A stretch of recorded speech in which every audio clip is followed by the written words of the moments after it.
कृष्णाय वासुदेवाय परमात्मने। ప్రియ భక్తులారా, క్లుప్తంగా కార్తీక పురాణం కార్యక్రమానికి స్వాగతం. పవిత్ర కార్తీక మాసంలో ఇవాళ 13వ రోజు.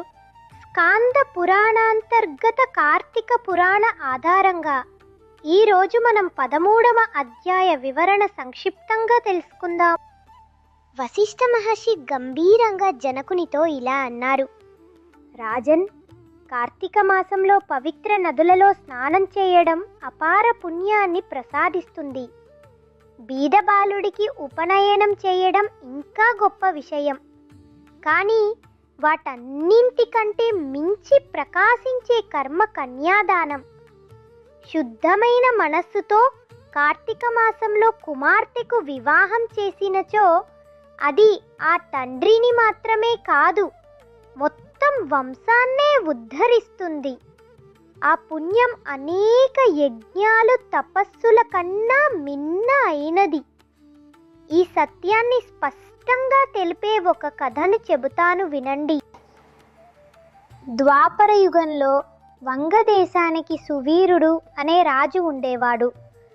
రాజ్యం కోల్పోయి భార్యతో కలిసి నర్మదా తీరంలో జీవించేవాడు. వారికి ఒక కుమార్తె కలిగింది. ఆమె పెద్దదై యుక్త వయస్సురాలై ఎంతో అందంతో ఆకర్షణీయంగా తయారయ్యింది. ఆ సమయంలో ఒక ఋషికుమారుడు ఆ బాలికను వివాహమాడదలిచి సువీరుణ్ణి ఆమెను వివాహమాడకోరాడు.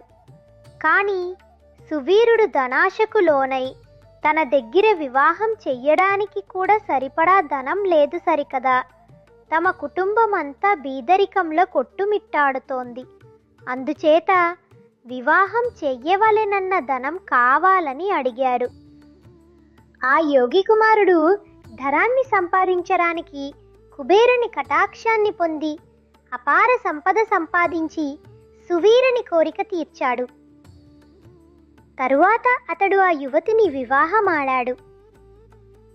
కాలం గడిచింది. సువీరునికి మరో కుమార్తె జన్మించింది. మళ్ళీ సువీరుని లోభభరిత ఆశలు నెరవేర్చుకోవడానికి మరో అవకాశం ఉత్పన్నమైంది. అదే సమయంలో శృతకీర్తి అనే ఒక మునీంద్రుడు సువీరుని ఇంటికి వేంచేశాడు. తన దివ్య శక్తితో సువీరుని లోభ చింతన తెలుసుకొని అతడిని హెచ్చరించాడు. ఓ రాజా, కుమార్తెలను బంగారం కోసం వ్యాపారం చెయ్యవద్దు. అలాంటి లాభాల ఫలం శాపము మాత్రమే. నిజమైన విముక్తి కావాలంటే కార్తీక మాసంలో ఒక యోగ్యుడైన బ్రాహ్మణునికి వినయంతో దాన ధర్మాలతో కలిపి కన్యాదానం చేయి. అదే శాశ్వత కృపను ఇస్తుంది. కానీ సువీరుడు ఋషి మాట పట్టించుకోలేదు. కొద్ది కాలం తరువాత అతడు మరణించాడు. యమదూతలు అతని నరకానికి లాగారు. అక్కడ అతని పూర్వీకుడు శృతకీర్తి ముందు స్వర్గంలో సుఖాలు అనుభవించినవాడు ఇప్పుడు సువీరుడి పాపం వల్ల పతనమై ఉండటాన్ని చూశాడు.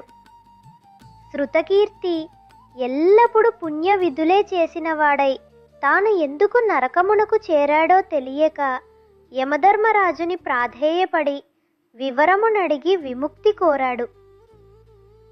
దానికి యమధర్మరాజు ఇలా చెప్పాడు: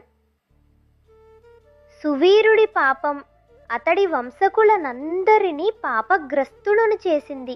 అందువలన సువీరుని వంశానికి చెందిన శృతకీర్తికి కూడా నరకయాతన తప్పలేదు. జనక, కార్తీక మాసంలో కన్యాదానం ఘోరమైన పాపాలను కూడా నాశనం చేస్తుంది. ఈ కర్మలో సహకరించేవారు దానాలు ఇచ్చినా భోజనాలు పెట్టినా వారందరికీ పుణ్యం పంచబడుతుంది. కుమార్తెలు లేనివారు బ్రాహ్మణ బాలుడికి ఉపనయనం చేస్తే అదే పుణ్యం లభిస్తుంది. వశిష్ఠ మహర్షి స్పష్టీకరించి, ఎవరూ కూడా తమ కుమార్తెలను వ్యాపార వస్తువులుగా పరిగణించి చూడరాదు. కన్యాదానం ఎంతో పవిత్రమైన పుణ్యఫలములనిచ్చే విధి. అటువంటి కార్యమును ఎటువంటి ఫలాస లేక చేయవలెను అని చెప్పారు. 13వ అధ్యాయం సంపూర్ణం. రేపు మరలా 14వ అధ్యాయంతో కలుసుకుందాం. कृष्णाय वासुदेवाय परमात्मने